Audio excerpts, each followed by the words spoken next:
What if the things you watch are not just entertainment, but invitations? People laugh at horror movies. People call it just acting. People say it's not that deep.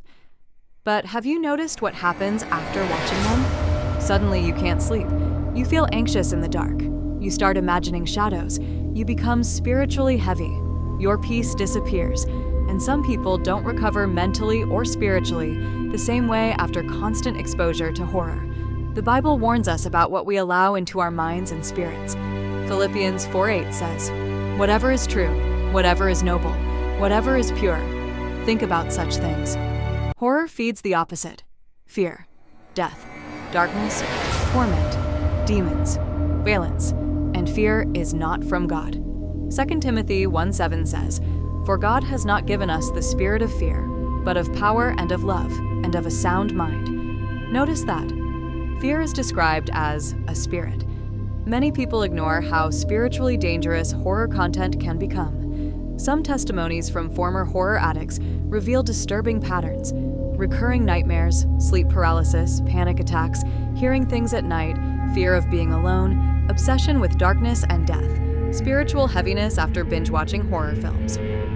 One young woman shared, "After constantly watching demonic horror movies, I started waking up at exactly 3 a.m. terrified every night. I thought it was normal until I stopped watching them and my peace slowly returned." Another person testified, "I became addicted to fear. Horror movies made me numb spiritually.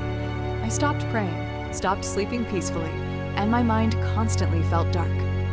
People think fear is harmless until it begins controlling their emotions, thoughts, sleep, and spiritual life. Proverbs 4:23 says, "Guard your heart above all else, for everything you do flows from it." What enters your eyes enters your heart. What enters your heart influences your spirit. Some movies are not just stories. Some are filled with symbols, rituals, demonic themes, and glorification of evil disguised as entertainment. And slowly, people become comfortable with darkness. Isaiah 5:20 says, "Woe to those who call evil good and good evil." This is not about living in paranoia. This is about protecting your spirit.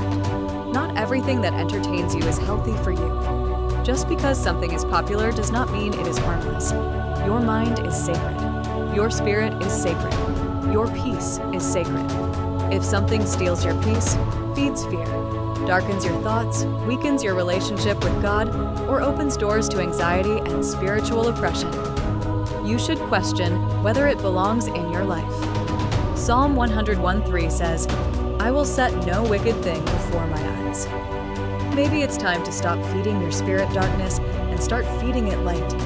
Pray more. Protect your mind. Protect your atmosphere. Protect your peace.